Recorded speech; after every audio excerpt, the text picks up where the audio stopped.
یہ باتیں ساری پہلے ہو چکی ہیں، میں دہرا رہا ہوں کہ یہ بہت اہم مضمون ہے اور اس میں تباہی آئی ہوئی ہے، اور شریعت نے جتنے رشتے بتائے ہیں ان تمام رشتوں میں سب سے بڑا رشتہ خامند اور بیوی ہے۔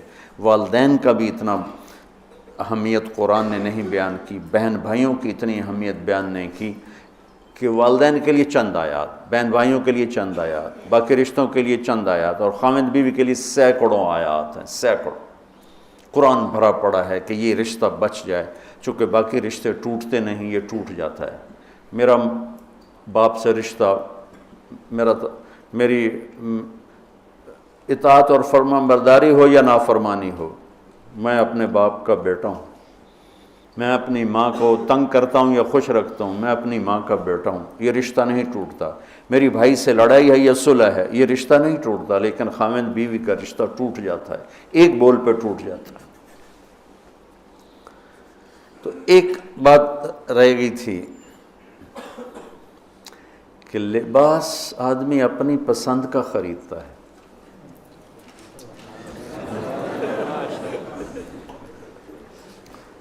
جب چھوٹا بچہ ہوتا ہے پھر تو ماں باپ پہناتے ہیں، جب وہ ہوش میں آ جاتا ہے تو وہ لباس اپنی پسند کا لیتا ہے، ماں کی پسند کا نہیں لیتا، باپ کی پسند کا نہیں لیتا ہے۔ تو لفظ لباس میں اشارہ ہے کہ والدین کو چاہیے کہ شادی میں اپنی بیٹی اور بیٹے کی پسند کا خیال رکھیں۔ یہ لفظ لباس بتا رہا ہے کہ جب ہم چھوٹے تھے ہمیں ماں باپ جو پہناتے تھے ہم پہن لیتے تھے، جب سے ہم نے شعور میں قدم رکھا ہے تو اب ہم اپنا لباس خود ہی خریدتے ہیں، چاہے وہ نیلا ہو، پیلا ہو، کالا ہو، سفید ہو۔ مجھے سفید پسند ہے، زندگی گزر گئی سفید کرتے شلوار میں۔ تو لباس میں اس بات کی طرف اشارہ ہے کہ لڑکے لڑکی کی پسند اور ناپسند کو دیکھا جائے۔ ہمارے معاشرے میں بیٹیوں سے تو پوچھتا ہی کوئی نہیں، اور بیٹوں پر بھی مسلط کرتے ہیں، ایتھے ہی کرنی ہے، بس ہمارا فیصلہ ہے۔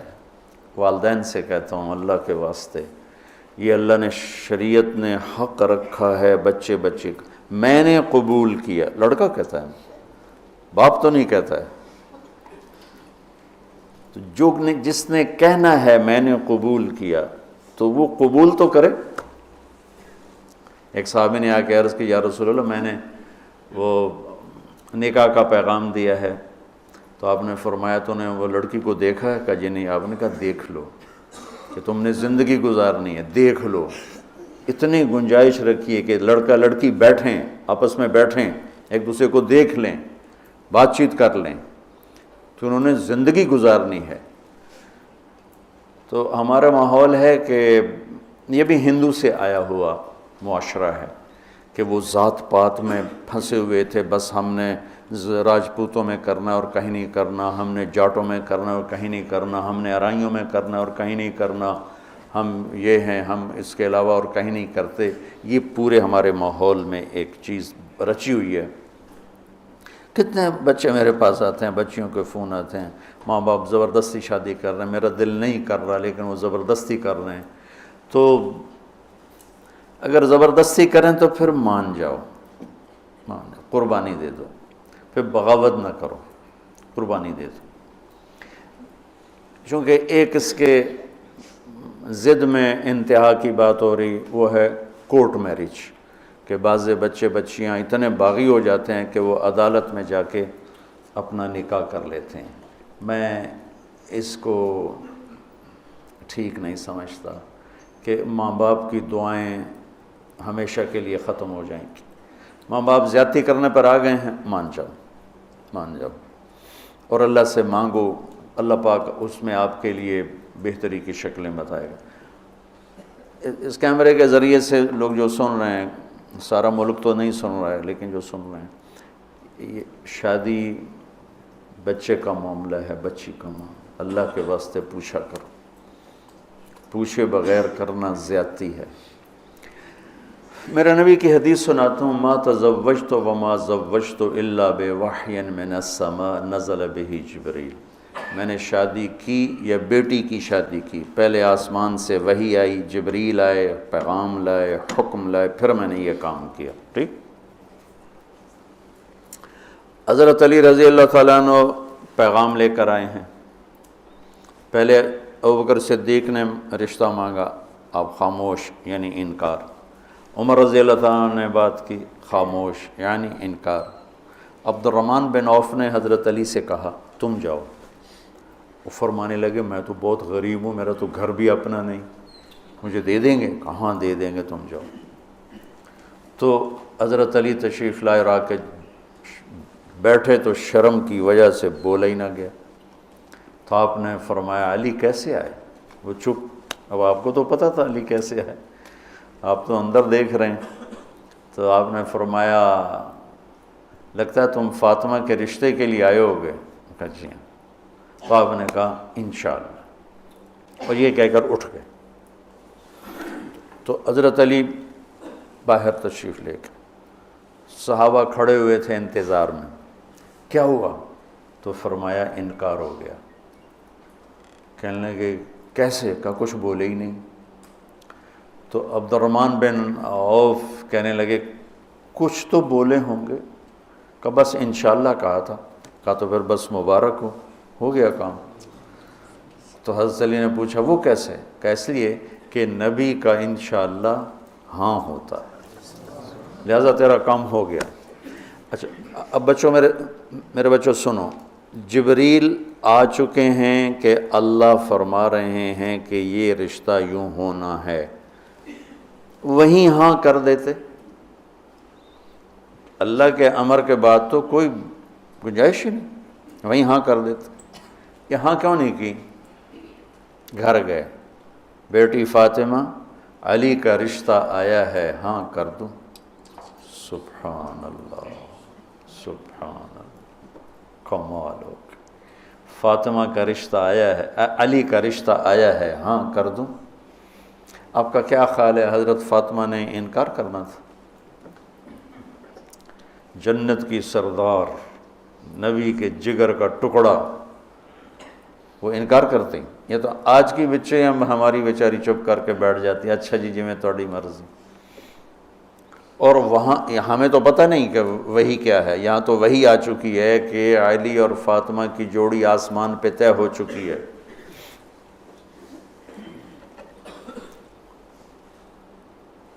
حضرت فاطمہ رضی اللہ تعالیٰ عنہ کے اقرار کے بعد آپ باہر تشریف لائے۔ وہیں اقرار کیوں نہیں کیا؟ ہمیں سبق دینا تھا کہ آسمان سے وحی بھی آئی ہو تو بھی بیٹی سے پوچھو۔ سبحان اللہ، سبحان اللہ، سبحان اللہ۔ آپ نے کہا علی بلاؤ لوگوں کو، تو وہ اسی وقت مسجد بھر گئی ساری۔ تو آپ نے سامنے بٹھایا اور خود ممبر پہ کھڑے ہوئے اور فرمایا کہ لوگوں میرے پاس جبریل یہ پیغام لے کر آئے ہیں کہ میں اپنی بیٹی فاطمہ کا نکاح علی کے ساتھ کر دوں۔ پھر آپ نے خطبہ پڑھ کے فرمایا کہ علی میں نے 400 درہم کے عوض فاطمہ بنت محمد کو تیرے نکاح میں دیا، تو نے قبول کیا؟ تو انہوں نے کہا قبول، تو میں نے قبول کیا اور سجدے میں چلے گئے اور زور سے دعا مانگی، رب اوزعنی ان اشکر نعمتک التی انعمت علی وعلی والدی وان اعمل صالحا ترضاہ واصلح لی فی ذریتی انی تبت الیک وانی من المسلمین۔ یہ دعا مانگی اور اللہ کے نبی نے کہا آمین۔ آپ نے زور سے اوپر سے کہا آمین۔ پھر آپ نے سارے شرکائے نکاح کو شہد کا شربت پلایا اور کھجور کھلائی، شہد کا شربت اور کھجور کھلائی۔ تو آسمانی وحی کے بعد بھی باپ پوچھ رہے ہیں کہاں کر دوں؟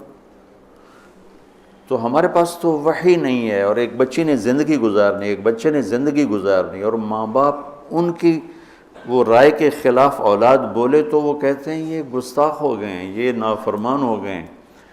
وہ پھر وہ ان کو وہ جذباتی طور پر ان پر پریشر ڈالتے ہیں، ہم نے تمہیں بچپن میں پالا، ہم نے ماں کہتی میں تینوں دودھ پیوایا، میں تیرے پوتڑے دھوتے، آج تو میرے اگو بلینا ہے۔ وہ اماں جی میں زندگی گزارنی ہے، تسی گزار بیٹھے ہو، میں گزارنی ہے۔ ہمارے دینی حلقے ہوں یا دنیاوی حلقے ہوں، نہ کوئی بچے سے پوچھتا ہے کہ بیٹا یہاں آپ کا کر دیں، آپ کا کیا رائے ہے، نہ کوئی بچی سے پوچھتا ہے کہ بیٹی یہ رشتہ آیا ہم ہاں کر دیں، بلکہ بچیوں سے چھپا کے رشتے کیے جاتے ہیں کہ وہ بچی کو پتہ ہی نہیں ہوتا۔ ہمارے پرانے تعلق والے ذمہ دار گھرانے کی بچی کہا جی مولانا صاحب چلو ماں باپ جہاں کر دیں ٹھیک ہے، ہمارا سر جھکا ہوا ہے، اتنا تو دیکھ لیتے انسان کا بچہ ہوتا ہے۔ ایک شرابی کے ساتھ میری شادی کر دی، عمر گزر گئی میری روتے روتے، فیملی میں ہی کرنا تھا تو کوئی اور شریف بچہ دیکھ لیتے۔ مجھے صرف فون پہ کہا گیا کہ باسی تیری منگنی کر دیتی ہے تو فلانی تاریخ نو تیری شادی، اور وہ شرابی تھا میرا، آج تک وہ شراب پیتا۔ یہ وہ دکھتے ہوئے مسائل ہیں جن کو ہم دین کی روشنی میں دیکھتے ہی نہیں ہیں، اپنے رواج کی روشنی میں دیکھتے ہیں۔ ہمارا رواج کیا ہے، ہمارا دستور کیا ہے، اس پر ہم چلتے ہیں۔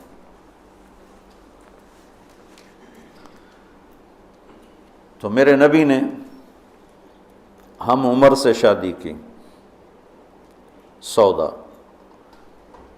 عمر سے بڑی سے شادی کی، خدیجہ، کم عمر سے شادی کی باقی ساری بیگمات، خاص طور پہ حضرت عائشہ، مطلقہ سے شادی کی زینب، بیوہ سے شادی کی خدیجہ، حفصہ، کنواری سے شادی کی عائشہ رضی اللہ تعالیٰ عنہ، مالدار سے شادی کی خدیجہ، غریب سے شادی کی جویریہ، باندھی ہو کر آئی ہیں، ہمسر سے برابری میں شادی کی ام سلمہ، ام حبیبہ، اپنے خاندان میں شادی کی عائشہ، ام حبیبہ، ام سلمہ، یہ حفصہ، یہ قریش ہیں۔ خاندان سے باہر قوم میں شادی کی جویریہ، میمونہ، قوم سے بھی باہر یہود میں شادی کی صفیہ رضی اللہ تعالیٰ عنہا۔ یہ کتنی نسبتیں ایک عورت کی بن سکتی ہیں، ان سب میں میرے نبی نے شادی کی۔ اور آپ حیران ہوں گے، اپنی 3 بیٹیاں بنو امیہ کو دیں جن کے ساتھ جانی دشمنی، ابو العاص کو حضرت زینب، ابو العاص بن ربیع بن امیہ بن حرب، اور عثمان بن عفان بنو امیہ۔ تو پہلے حضرت رقیہ کا کیا، پھر ام کلثوم کا کیا، اور علی اپنے گھر کے تھے، خاندان کے تھے، تو ایک فاطمہ کا رشتہ ان کے ساتھ کیا۔ اور حضرت عثمان کے نکاح میں جب حضرت ام کلثوم کا بھی انتقال ہوا تو آپ نے فرمایا میری 100 بیٹیاں ہوتی اور اس طرح مرتیں، 100 کی 100 عثمان کے نکاح میں دیتا۔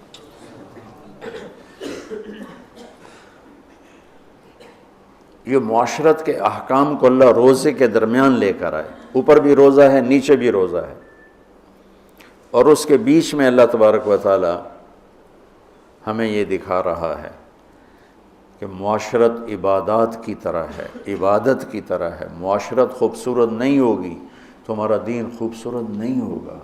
میں بیوی کو عزت نہیں دوں گا، دیکھو طنز کا بول ایسا جیسے کپڑے پھاڑ دینا، بے عزت کرنے کا بول ایسا جیسے کپڑے پھاڑ دینا۔ اور میں کتنا ہی پاگل ہو جاؤں غصے میں اپنا کرتا خود نہیں پھاڑتا ہوں، میں کسی کا کرتا تو پھاڑوں گا، اپنا نہیں پھاڑوں گا۔ تو میری بیوی میرا لباس ہے، مجھے غصہ چڑھا ہوا ہے، مجھے گلہ آیا ہوا ہے، تو میں لباس پہ ہاتھ نہیں ڈالوں گا۔ یہ میں کیا کہہ رہا ہوں کہ میں بیوی کی دل شکنی نہیں کروں گا، بیوی خاوند کی دل شکنی نہیں کرے گی، برداشت کریں گے، تب جا کر یہ رشتہ خوبصورت ہوگا۔ دنیا میں کسی بھی رشتے کو باقی رکھنے کے لیے برداشت کے سوا کوئی قانون نہیں، اور اس رشتے کے لیے برداشت سب سے زیادہ ہے کہ برابری کا رشتہ ہے، کبھی خاوند گرم کبھی بیوی گرم، پھر دونوں ہی گرم تو پھر آگ بھڑکے گی اور بڑھتی چلی جائے گی۔ ایک بچہ مجھے آ کے ملا ملتان سے، ٹاپ کیا اس نے پورے پنجاب میں FSC میں، تو کہا جی میں 2 دفعہ خودکشی کی کوشش کر چکا ہوں۔